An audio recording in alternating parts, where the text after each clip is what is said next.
बेरमो से कांग्रेस प्रत्याशी जयमंगल सिंह उर्फ अनूप सिंह दल बल के साथ तेनूघाट कार्यालय सह निर्वाचन कार्यालय नामांकन के लिए पहुंचे।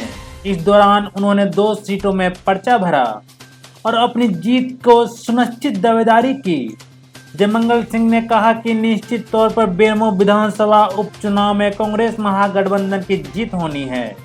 उन्होंने अपने पिता के कामों को याद दिलाते हुए कहा कि जो पिता राजेंद्र सिंह ने इस क्षेत्र का विकास किया है, उनके सपनों को पूरा करने का काम करेंगे। विपक्ष कितने भी मुंगेरी लाल के हसीन सपने देखते रहें, लेकिन उनके सपने पूरे नहीं होंगे और कांग्रेस महागठबंधन इस सीट पर जीत दर्ज करेगी। उन्होंने कहा कि कोरोना काल के चलते विकास की रफ्तार थोड़ी धीमी पड़ी है, लेकिन अब धीरे धीरे यह रफ्तार लेने लगी है। बोकारो से नरेश कुमार, ब्यूरो की रिपोर्ट।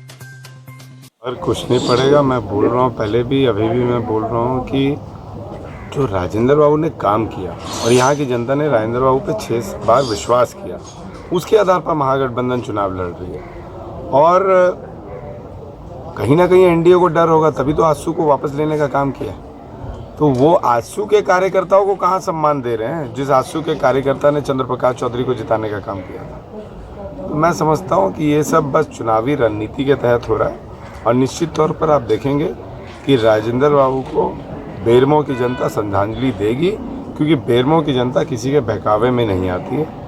बेरमो की जनता अगर किसी से कुछ लेती है तो सूद समेत उसको वापस चुकाती है। और मैं समझता हूँ कि बेरमो की जनता राजेंद्र बाबू को बेहद प्रेम करती थी, इसीलिए आज तक जाति के आधार पर नहीं, समाज के आधार पर नहीं, धर्म के आधार पर नहीं, पार्टी के भी आधार पर नहीं, राजेंद्र बाबू को चुनने का काम करती थी 6 बार। तो मैं समझता हूँ कि इस बार भी महागठबंधन की जीत होगी। और जिस तरीके से कोरोना काल में राजेंद्र बाबू अस्पताल में रहने के बावजूद जिस तरीके से लोगों का सेवा कर रहे थे, हमारे द्वारा ही करवा रहे थे, लेकिन हमारी जो टीम एक्टिव थी ग्राउंड पे, उसका फ़ायदा ज़रूर मिलेगा। 100 यूनिट बिजली फ्री हुआ, उसका फ़ायदा ज़रूर मिलेगा।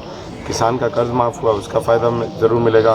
पारा शिक्षक देख रहे हैं कि उनकी काम हो रही है, उसका फ़ायदा ज़रूर मिलेगा।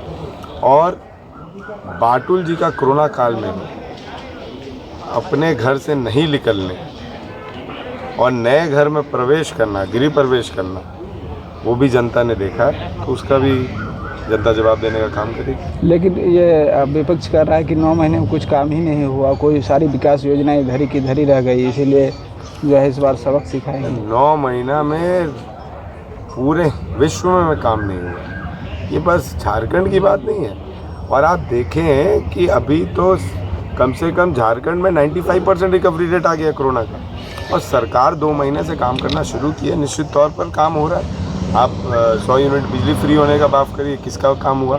15 लाख राशन कार्ड बनने जा रहा है दिसंबर तक, ये किसका काम हुआ? आपको किसान का कर्ज माफ़ हो रहा है 2000 करोड़, ये किसका काम हुआ?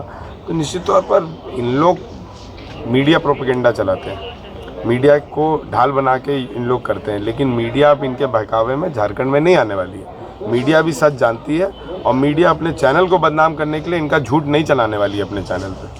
विस्थापन से लेकर कई सारे मुद्दे हैं, आप क्या उसको लेकर के? निश्चित तौर पर विस्थापन से जो विस्थापन की लड़ाई है वो बहुत बड़ी लड़ाई है, क्योंकि आप देखें यहाँ पे कोल इंडिया है, वो भी कांग्रेस की देन है, डीवीसी है, वो भी कांग्रेस की देन है, और जो भंडारी दास सेल है बेरमो में, वो भी कांग्रेस की देन है।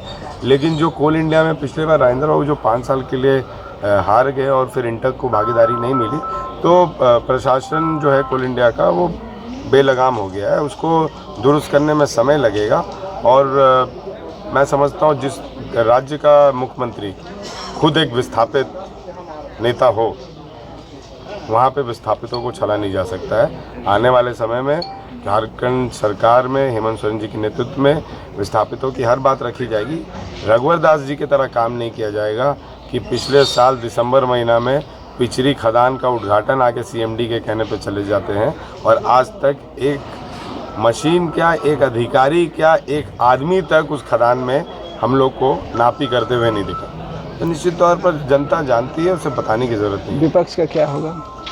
विपक्ष का क्या होगा? विपक्ष में थे, विपक्ष में रहेंगे, और निश्चित तौर पर आने वाले 10-15 साल विपक्ष में रहेंगे, क्योंकि हमारा राज्य का मुख्यमंत्री युवा है और युवा सोच रखकर झारखंडियों की सेवा करना उसका परम धर्म है।